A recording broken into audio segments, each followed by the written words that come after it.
Hello world, it's Alex and I'm back with another episode of Reading for Your Life. As I record this, the world is under social isolation orders due to COVID-19.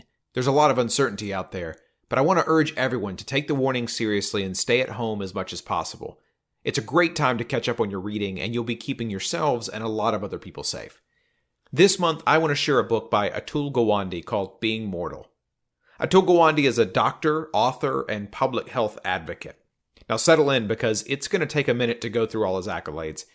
Since 1998, he's been a staff writer at The New Yorker. He's a general and endocrine surgeon at Brigham and Women's Hospital in Boston, which is one of Harvard's teaching hospitals. He's a part-time professor at Harvard's T.H. Chan School of Public Health and Harvard Medical School. He's CEO of Haven, the Amazon Berkshire Hathaway J.P. Morgan Chase joint venture for healthcare innovation.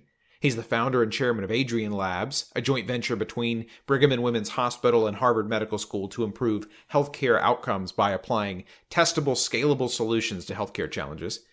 He's also chairman of Lifebox, an NGO dedicated to creating conditions for safer surgeries in under-resourced communities across the globe. He's the winner of a MacArthur Fellowship, Academy Health's Impact Award for highest research impact on healthcare, and a Lewis Thomas Award for writing about science. He's given a TED Talk, been interviewed everywhere from The Daily Show to the Freakonomics podcast to CBS This Morning. But it's his writing that we're most interested in here, because in addition to all of that, Atul Gawande has written 4 New York Times bestsellers: Checklist Manifesto, Complications, Better, and Being Mortal. With all of those accolades, Dr. Gawande is one of those individuals that I'm always surprised that people may not have heard of. To be honest, I first came across him by accident. Several years ago, I was working in a marketing department that supported our company's trade shows and events. We had decided to attend an industry event for hospital executives, and without knowing who it would be, we agreed to sponsor the keynote speaker. As we got closer to the event, Dr. Gawande was announced as the speaker, and we were asked to provide introductory remarks for our CEO to introduce him at the main event. That task fell to me, and after a little Googling, I found Dr. Gawande's book, Checklist Manifesto. That's not what this episode's about, so just really quick, it's a book about the power of process. I'm not normally one for process and organization, but in the surgical suite, checklists are used to ensure that all the various sponges and tools are accounted for, and those checklists dramatically reduce surgical complications. All it takes is a nurse in the OR to be appointed keeper of the list, and it's like a light switch flips. You suddenly start seeing better outcomes. Pilots using pre-flight checklists see a lot of the same benefit. So in Checklist Manifesto, Dr. Gawande shows the power of understanding and establishing a process. Now, ever since then, I've read everything that Dr. Gawande has released. His writing is exceptionally honest, clear, and informative, and every one of his books will leave you with great lessons. But it's the most recent book that we want to talk about today. The subtitle to Being Mortal is Illness, Medicine, and What Matters at the End. Now, you may already know this, but our society is getting older, much older. In the next 20 years, adults over 65 are projected to outnumber kids for the first time in U.S. history. That's a new trend for us, but it's already been happening in other parts of the world for a while. In Japan, about a quarter of adults are already over 65, and the population's shrinking. The same thing is happening in France, Spain, Germany, Italy, and much of Eastern Europe. According to a UN report on the aging world population, the number of people over 60 in the year 2017 was more than twice as large as in 1980. And it's set to double again by 2050. Now, I guess that statistic is shocking in the sense that a major change in the way our society looks is happening under our feet. But in Being Mortal, Atul Gawande discovers that there's something even more shocking happening. Despite having more older adults than ever before, despite the fact that they make up a larger percentage of our population than ever before, and despite the fact that aging is nature's most inevitable outcome, we as a society are not prepared to grow old and die. For most of human history, people died at home cared for by family. In the 17th century, poorhouses or almshouses became a central means of caring for people who couldn't care for themselves. Local municipalities would establish farm communities for the elderly, children, and people with disabilities. These facilities were maintained through community donations and mostly existed outside of any formal regulatory structure. As a result, the conditions in these facilities would be considered barbaric by today's standards. Because poverty was considered a moral failing, these facilities took a very different approach to care of their residents than we'd accept today. In Connecticut, for instance, residents were whipped 10 times when they came to the almshouse. Able-bodied residents were often required to provide labor on the working farms surrounding the poorhouses. Residents with mental disabilities might be confined to a single room, forced to wear a straitjacket, or even chained to a wall. Even people with family or the resources to care for themselves after their working life was over would often run out of money as the final infirmities of old age set in. This sent many elderly people to poorhouses for the care at the end of their lives. Two major changes in the law in the U.S. helped end the scourge of poorhouses. The first was the passage of Social Security in 1935. The act passed as part of FDR's New Deal legislation, and opposition to the act would sound familiar to anyone who follows politics today. Several senators called the act, and the president himself, socialist, and suggested that passage of the act was giving into a socialist infestation of our government. Lawsuits soon followed the passage and made their way to the Supreme Court. Cases like Stewart Machine Co. v. Davis and Helvering v. Davis questioned the constitutionality of Social Security. But wins meant that the Social Security Act was soon enshrined in American culture to such an extent that by 1982, just around 50 years after the act passed originally, Tip O'Neill, then the Speaker of the House, called Social Security the third rail of American politics. If you touch it, you die. The establishment of Social Security helped the elderly manage independence longer, but it still wasn't enough for the sudden declines that many people saw near the end of life, when significant care was suddenly required. Most individuals ended up in hospitals, but of course, hospitals weren't big enough or staffed to provide round-the-clock care to patients for months or years on end. The solution came in 1954 when hospitals lobbied for government funds to expand centers of care specifically for patients who required longer recovery times. This was the origin of the nursing home. The intention was to help clear out hospital beds and provide nursing care to people who couldn't care for themselves for an extended period of time. Dr. Gawande points out that these facilities were never built specifically for end-of-life care, but that's what they became. Conditions in nursing homes varied widely, so in 1965, President LBJ signed the Social Security Amendments Act, establishing Medicare and Medicaid. Medicare was a special government-provided insurance for people over 65. To qualify for Medicare payments, the law stipulated that healthcare facilities had to meet certain care and quality standards. But concerns soon arose when hospitals said that they couldn't meet those standards and therefore wouldn't be able to accept the insurance coverage for elderly patients. That meant that people in rural or poorer communities would not be able to receive care at their local facilities. The Bureau of Health Insurance issued a ruling that if a facility remained in substantial compliance, they could still qualify for Medicare payments. But here's the problem. Substantial compliance is a jargon term, meaning that they just didn't meet the requirements. The Merriam-Webster's Dictionary of Law gives this definition for substantial compliance. Compliance with the substantial or essential requirements of something, as a statute or contract, that satisfies its purpose or objective even though its normal requirements are not complied with. In other words, if a facility complied with the essence of the regulations, whatever that means, and showed efforts to move into full compliance, they could skate by. By the 1970s, some 13,000 nursing homes were built across the country, some maintaining substantial compliance without adequate nursing staff or fire safety protections. Dr. Gawande gives an example of a nursing home near his hometown in Ohio where 32 residents were killed in a fire. Another example comes from Baltimore where a salmonella outbreak killed 36 residents. Now, things have definitely improved, but if you look for examples of substandard care and abuse in nursing homes, it's not hard to find more recent cases. In mid-February 2020, an LPN in Michigan was charged with pushing an elderly female resident to the ground, causing a head wound. In Tomball, Texas, a woman placed a hidden camera in her mother's room to record verbal and physical abuse at the hands of a caretaker.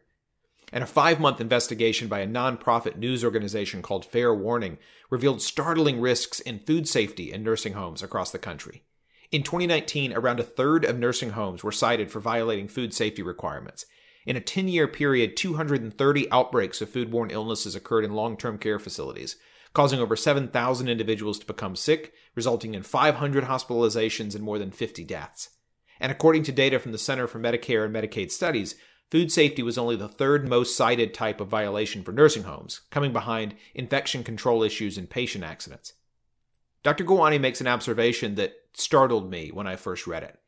These places, where over half of us will spend a year or more of our lives, were never truly made for us. Most of us live our lives seeking some kind of meaning. Whether that comes from our family or our careers, we value the independence to pursue the things that we care about.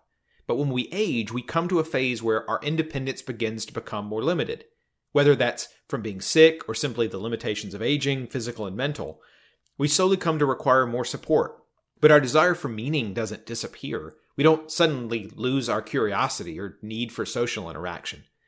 Because the systems and facilities we've built around aging are primarily focused on medical treatment and providing care for the body, it's no surprise that the life of the elderly can become miserable. Someone who lived with a spouse for years may be told they can't share a bed once they move into a nursing home. Or someone used to having their own home and space may be told they now have to share a room with a stranger and have limited private space. Dr. Gawande tells the story of a resident who moved into a care facility and was forced to reduce their personal items from a house full to what would fit into a single cabinet. These facilities, meant to provide long-term care, then become not places where humans go to complete a final stage of life with dignity, but hospital rooms that you can never check out of. Here's a quote from Chapter 3 that captures it perfectly. "This is the consequence of a society that faces the final phase of the human life cycle by trying not to think about it. We end up with institutions that address any number of societal goals, from freeing up hospital beds to taking the burden off of families' hands to cope with poverty among the elderly, but never the goal that matters most to the people who reside in them: how to make life worth living when we're weak and frail and can't fend for ourselves anymore. So if we stick with that thought, what's important to people living out this life stage, we need to talk a little bit about mindset. No matter what age they are, there's something very consistent about how most people approach the news of the end of their life. We suddenly become extreme optimists. Dr. Gawande talks about a tendency to interpret the idea of survival in overly positive ways. Someone receives a cancer diagnosis or is told that they have a blockage in their heart. A treatment's recommended, and the doctor says something along the lines of, "I really like your chances if this procedure is successful." The patient hears that and thinks, well, great, on the other side of this scary and maybe painful experience, I can expect years and maybe decades of good health. Except that's not really what the doctor means. Dr. Gawande shares the story of his own father's cancer diagnosis throughout the book, from the earliest stages to the eventual end. At one point, the family is sitting with an oncologist who's recommending an aggressive round of chemotherapy and treatment. The disease has already taken a toll on Dr. Gawande's father, who is also a doctor, and the entire experience has been incredibly difficult for the family, who combined share over 100 years of medical experience. The oncologist remarks that if all goes well, Dr. Gawande's father might be back playing tennis in a few months, to which Dr. Gawande balks. He asks the doctor how long his father might have without treatment. The answer, somewhere between 3 months and 3 years. And with treatment? The doctor's hesitant to ask at first, but finally admits probably not much longer than 3 years. Dr. Gawande's father suddenly faces a very hard truth. Because when he'd thought about treatment being successful, his mindset shifted back to long-term thinking. He'd be back to his normal self. He'd regain his independence and put the entire experience of cancer in the rearview mirror, living out the normal span of his days as if nothing had happened at all. Except that wasn't reality. The best-case scenario that the doctor was describing still sounded like an awfully short amount of time. Here's a stat that I almost wish I'd never heard. A study by sociologist Nicholas Christakis found that 63% of doctors overestimated their terminally ill patients' survival time. The average estimate was more than 500% too high. If there isn't a clear discussion about reality, it may even be hard for someone facing the final phase of their life to recognize what's really happening. And in that case, the patient can't reasonably be expected to make decisions about what course of treatment to pursue, how much pain and suffering, how long of a recovery might be worth it. This has led to an overwhelming amount of care centered on prolonging life just at the end. According to the book, 25% of Medicare spending is focused on only 5% of patients who are in their final year of life. And most of that money is focused on patients in their final few months, for many of whom the treatments do little, if anything, to prolong their time. I'm reminded of an episode of the podcast Hidden Brain. In the episode titled The Ventilator, linked in the description, we hear the story of the incredibly difficult choices that we face at the end of our lives. A nurse who'd spent more than her fair share of time alongside dying patients was adamant to her husband that she never wanted to be put on a ventilator. You probably heard a lot about ventilators lately, but if you don't know, a ventilator is essentially life support. A tube is fed into the windpipe, and a machine is able to push oxygen-rich air into the lungs, and then draw out the carbon dioxide waste gas. There are plenty of applications for ventilators. In fact, I've been on one in the past year. If you've ever been knocked out for any type of surgery, you've likely been on a ventilator. But another common application is to assist breathing when the body has become too weak to breathe on its own. In the case in point, our nurse developed ALS, a neurological disease that affects the spine and brain. Over time, the disease robs the patient of muscle strength until normal activity becomes impossible. ALS patients eventually find themselves with less and less control over their motor functions, to the point that assisted breathing via a ventilator is common. Now, in this story, our nurse finds herself in the hospital having extreme difficulty breathing. A respiratory therapist comes into the room and asks her if she wants to be ventilated. Now, the husband knows the answer to the question and maintains, even now, years later, that had they asked him, he would have said, of course not, and asked for hospice to help his wife find as much comfort before the end as possible. But instead, she said yes. And what follows is heart-wrenching for her and for her family. The physical pain of being ventilated, the declining quality of life. It was hard for the nurse. It was hard for her husband and for her children. Extraordinary efforts were made to give her a little bit more time, even though she herself knew the agony of prolonging life only through technology, but the fear of dying was too great. But what if there was another way? In Anne Boyer's The Undying, she tells the story of her own battle with breast cancer, her experience of chemotherapy, and her struggles with the idea of mortality. In it, she suggests that every person with a body should receive a guide to dying as soon as they are born. If there's one universal constant in the world, it is that this too shall pass. You and I will both die one day. That's a fact. The time and circumstances may be unpredictable, but we can be assured that we will all meet the same ultimate fate. Why then are we so afraid to talk about it? Dr. Gawande talks about a Latin text called Ars Moriendi, or the Art of Dying. These texts date back to the 1400s and describe how to die well. The tradition continues with books like Being Mortal and Paul Kalanithe's When Breath Becomes Air. People at the end of their life are still people. That means they need more than pills and an hourly turning in their hospital bed. When we face the end of our life, especially when we face it supported in the right ways, we live and die better. In a study at the University of Minnesota, elderly patients were randomly assigned to a team of healthcare providers specializing in geriatrics. The rest were treated through their normal care providers.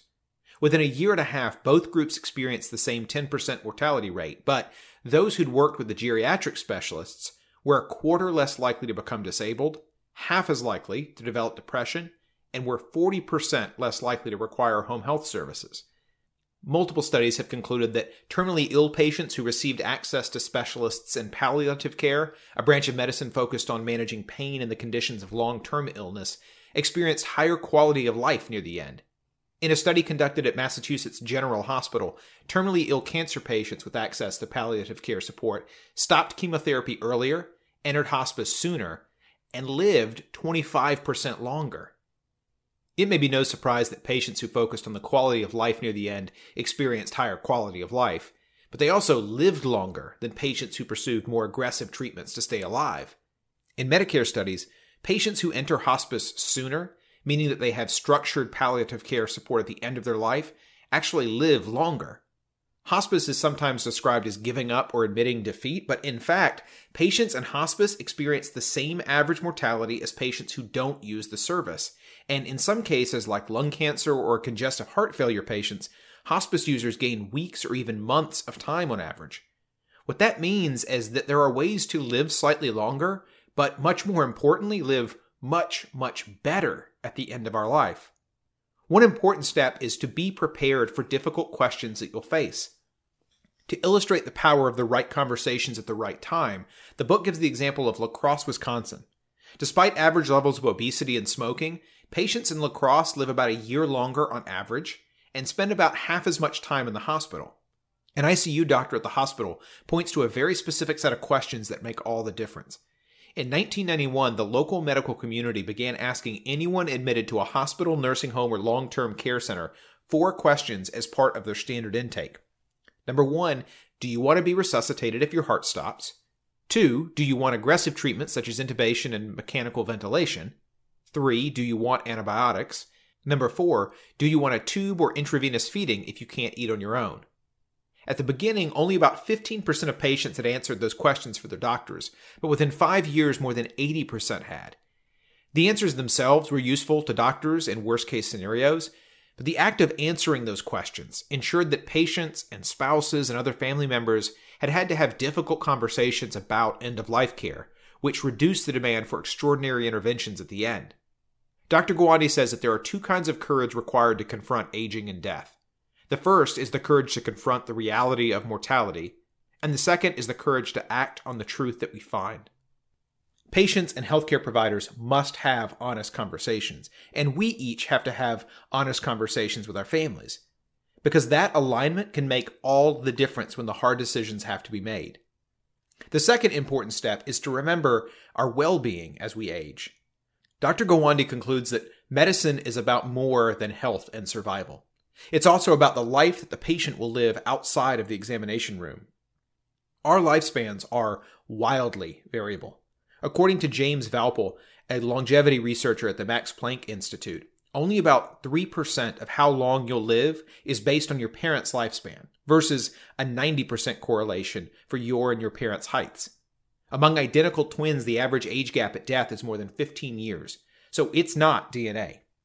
As we age, a complex series of interactions happen throughout our bodies.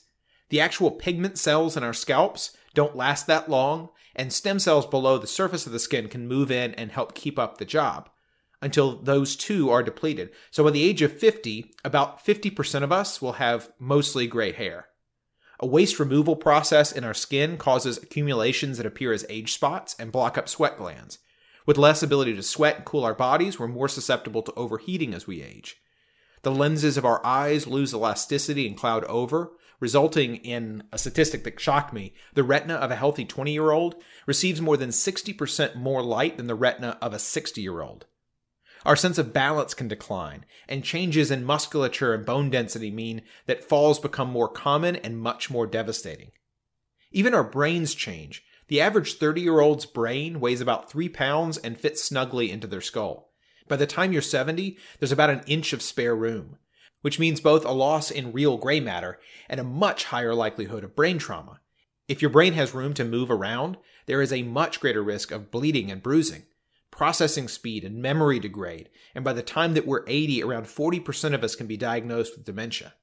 Sad to say, that's coming for us, all of us. And as we talked about at the beginning of the episode, it's coming to a larger percentage of people across the globe than ever before. So how can we build a world and make personal plans for our own well-being as we age? Dr. Gawande showcases an array of solutions helping people pursue their own well-being and live with dignity as they age. Most of us want to remain social. We want to remain useful and engaged. We may have hobbies or work that are still important. We still want the dignity of privacy and self-determination. Pioneers in the space have experimented with introducing pets at nursing homes and requiring nurses to have patients' permission to enter living quarters. Others have built their own support system, relying on Uber for transportation after giving up their car and signing up for community groups that ensure that they have local support. Being Mortal was originally published in 2014, but were it released today, we'd likely see mentions of Amazon's Alexa and automatic pill dispensers that can help people stay connected and independent for longer. In the end, whether you're caring for an older loved one or thinking about your own aging and mortality, which is definitely something we should all be doing, it's important to remember what's important at the end. We are more than our health, and our lives are measured in much more than years. The system in place today was not built for the realities of aging and dying. And even with the influx of older people that we see around the world, most likely, that system's not going to be ready to answer the most difficult questions for us anytime soon. It's important that we each think about what matters the most to us. Dr. Gawande tells the story of a patient who was asked what quality of life he wanted to preserve. His answer was sitting on the couch to watch football and to eat ice cream. Any intervention that would leave him in a state where he could do those two things was fine by him. So when complications developed during his surgery, his daughter had an easy time understanding what should and should not be done. What's important to you? Once we answer that question, it's up to us to build our world around those important things. Remember that you too will age. Your eyes will grow dim and your balance will falter.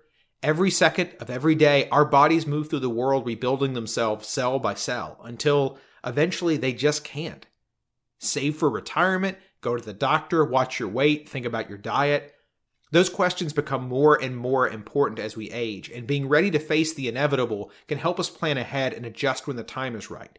And with the right planning, I hope we all live a long and happy life. I hope you've enjoyed this episode of Reading for Your Life. In April, I'll share Ray Kurzweil's The Singularity is Near. We'll look at the breakneck pace of technological change and what it could mean for our world.